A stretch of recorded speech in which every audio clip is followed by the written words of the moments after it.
Hola, muy buena tarde a todos. Los saluda su amigo el licenciado Macario Sánchez. Espero todos se encuentren muy bien y estén disfrutando de este excelente día. Bienvenidos a la presente cápsula jurídica. Hoy vamos a hablar de un tema que es muy común, muy recurrido. Sin embargo, en el Estado de México existe una gran contradicción al respecto. ¿De qué tema voy a hablar? De la pensión alimenticia cuando no sea comprobable los ingresos del deudor alimentario. Esto es, que se deba de fijar en salarios mínimos o en unidades de medida y actualización. Para empezar, voy a establecer, tal como lo he dicho en otros videos, que vamos a dejar fuera la pensión alimenticia cuando es comprobable el salario del deudor alimentario. ¿Por qué? Porque en este caso, al ser comprobable el salario o tener una fuente de ingresos formal donde le puedan pagar por nómina, pues bueno, aquí solamente se hace lo que es el descuento mediante un porcentaje que prudentemente fije el juzgado en base a las posibilidades del deudor y a las necesidades del acreedor o acreedores alimentarios. Ese punto lo vamos a dejar fuera. Aquí lo importante es cuando no sea comprobable los ingresos del deudor alimentario. Voy a empezar diciendo que, por ejemplo, el Código Civil del Estado de México, en el artículo 4.138, establece que cuando no sean comprobables los ingresos del deudor alimentario, la pensión se deberá de fijar en UMAS, que es la unidad de medida y actualización, y la cual no será inferior a 1 por acreedor.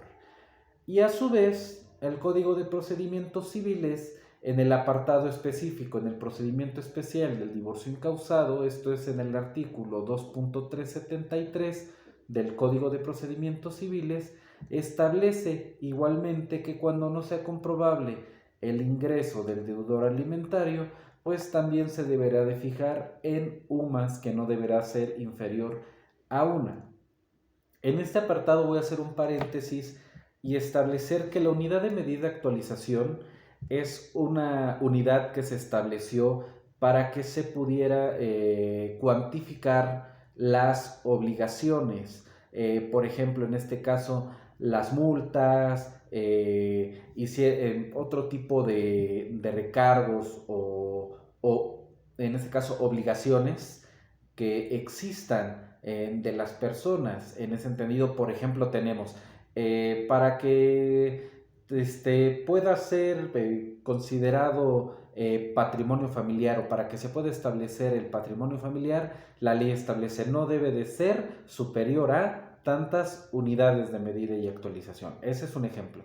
La unidad de medida y actualización se estableció para separar el salario mínimo, quitar el salario mínimo como una unidad de cumplimiento de obligaciones o para establecer un monto para cumplir las obligaciones, porque antes las obligaciones, por ejemplo, una multa por no acudir al juzgado en cierta determinación, pues te fijaban la multa con salarios mínimos. Sin embargo, se estableció esto y se creó esa unidad de medida para quitar el salario mínimo de las obligaciones y que quedara esa unidad de medida y actualización para el cumplimiento de ciertas obligaciones, pagar ciertas multas o tener la contabilización de ciertos parámetros. Para eso sirve la unidad de medida y actualización.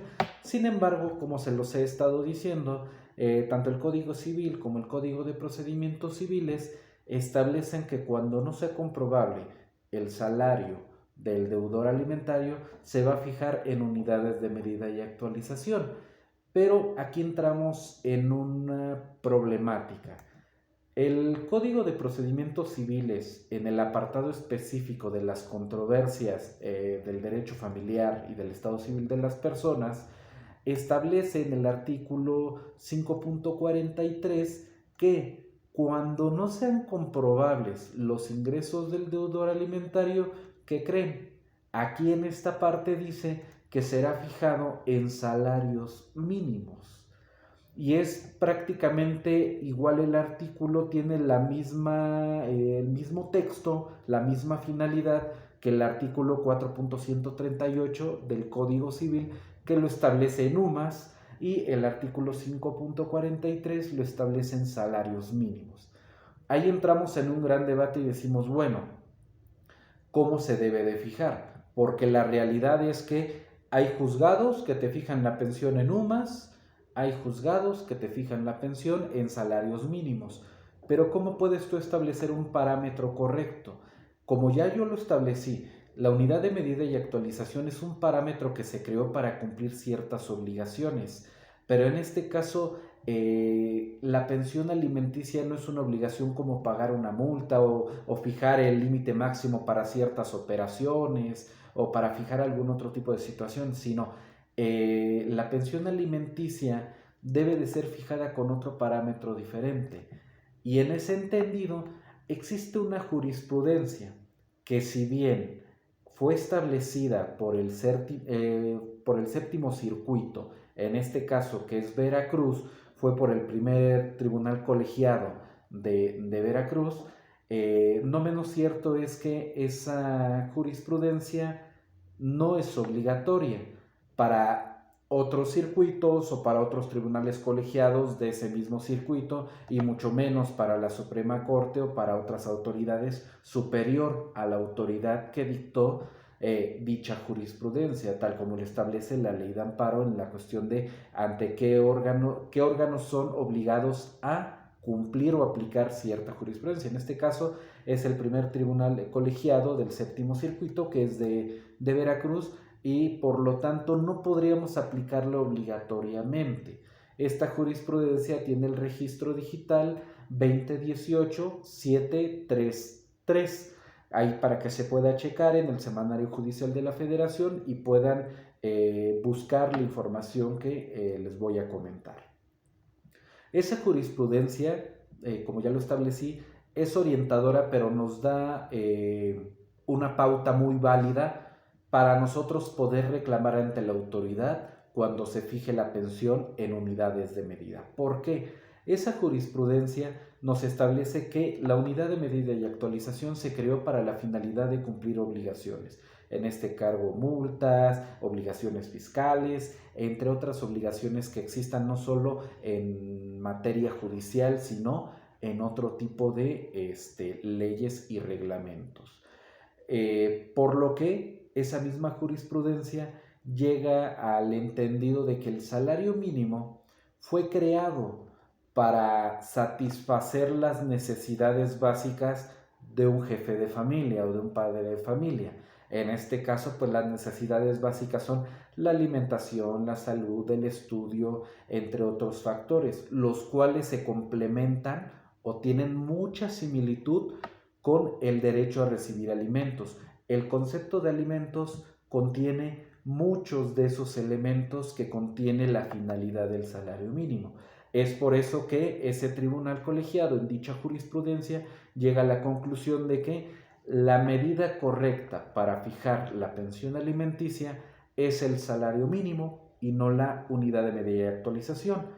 Por lo que cuando una autoridad aquí en el Estado de México, que es en el caso concreto que estoy hablando, que existe una contradicción en la norma donde por un lado te dice la unidad de medida y por otro lado te dice los salarios mínimos, pues bueno, se puede hacer llegar un argumento a la autoridad, ya sea vía un recurso o manifestaciones al respecto, para poder señalar a la autoridad que la pensión se debería de fijar en salarios mínimos, lo cual es más acorde a la naturaleza de esa obligación o de ese cumplimiento que es la pensión alimenticia.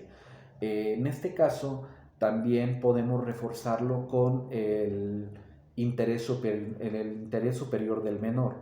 Este principio del interés superior del menor es un eje rector, es algo que todo juzgador debe de privilegiar en todo procedimiento que involucre derechos de menores, niñas, niños, adolescentes.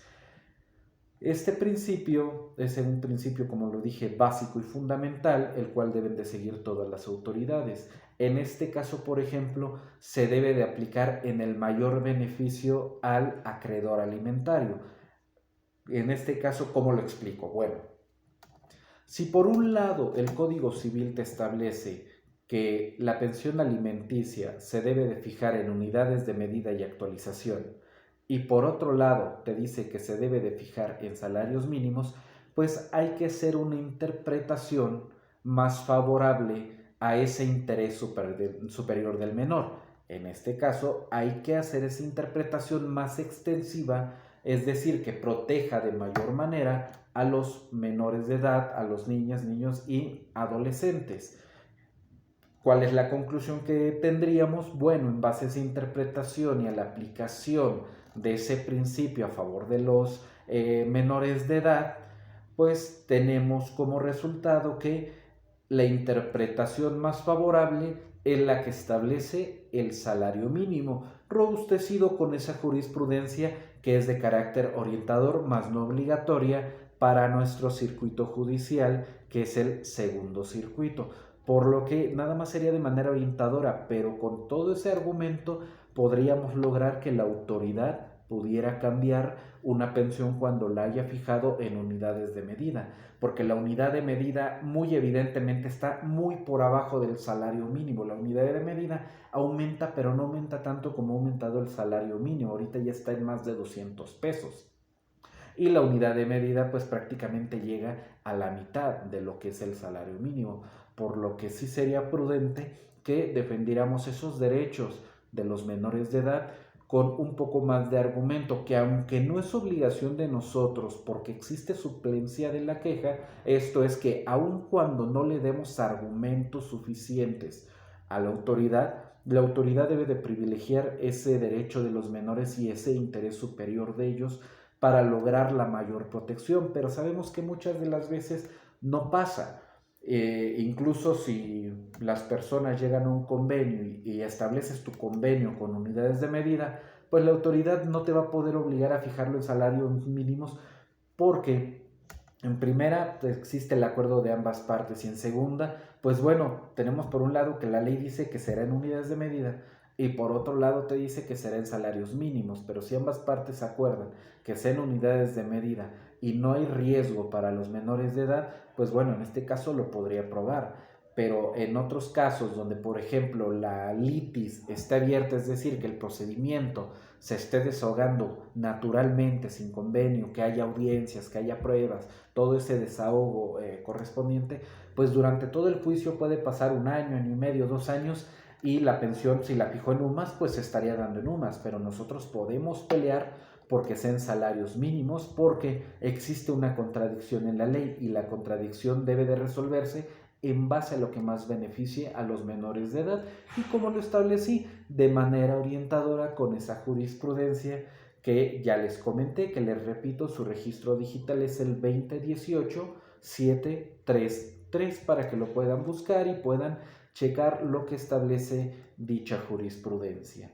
El video de hoy es con esa finalidad, hacerles ver que, pues bueno, existe una contradicción en la ley para fijar la pensión alimenticia, pero ¿cómo pueden ustedes proteger ese derecho de los menores para que se pueda fijar en salarios mínimos y evidentemente el monto de la pensión pueda ser más y pueda servir para satisfacer un poco más las necesidades? Yo siempre lo he dicho en la práctica, ninguna pensión alimenticia es suficiente para cubrir todas las necesidades, pero hay que tratar de proteger en la mayor medida esos derechos de los menores de edad. No solo a la alimentación en sentido muy estricto que es ingerir alimentos, sino la educación, la salud, la vestimenta, incluso la recreación, salir a pasear, comprarle a lo mejor algún helado cuando quiera salir, algún juguete, algunas cuestiones que no son eminentemente alimentación, en su sentido más estricto. Espero les haya gustado el presente video. Cualquier duda, sugerencia, estoy a sus órdenes. Que sigan teniendo una excelente tarde y agradezco mucho puedan compartir el presente video para que le pueda llegar a más personas y puedan tener esta información y pueda ser de utilidad para todos. Agradezco mucho, que tengan excelente tarde todos.